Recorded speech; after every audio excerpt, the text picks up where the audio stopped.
একটা ড্রাইভারের সঙ্গে আলোচনা করে তুমি এরকম একটা সিদ্ধান্ত নিলে কেন? আমরা কি মরে গেছি? না না বড় মা, দোষ তো ওর নয়, যত দোষ হচ্ছে এই পেছন পাকা ড্রাইভারটা। তুমি চুপ করো। কি ভেবেছো কি যাকে যাকে পারবে ধরে নিয়ে আসবে আর আমরা তোমার বিয়ে দিয়ে দেবো?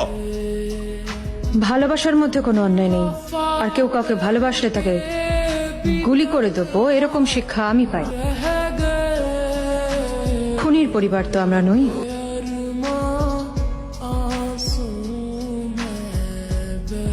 তুমি আমাদের বাড়ির বড় মেয়ে, আমাদের বড় আদরের, কাজে তোমার ভালোবাসাও অতটাই ইম্পর্ট্যান্ট আমাদের কাছে।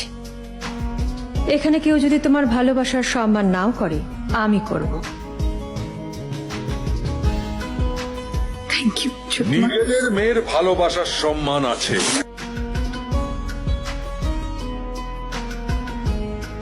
আর একটা গুন্ডা পাঠিয়ে আমার মেয়েকে লগ্নভ্রষ্ট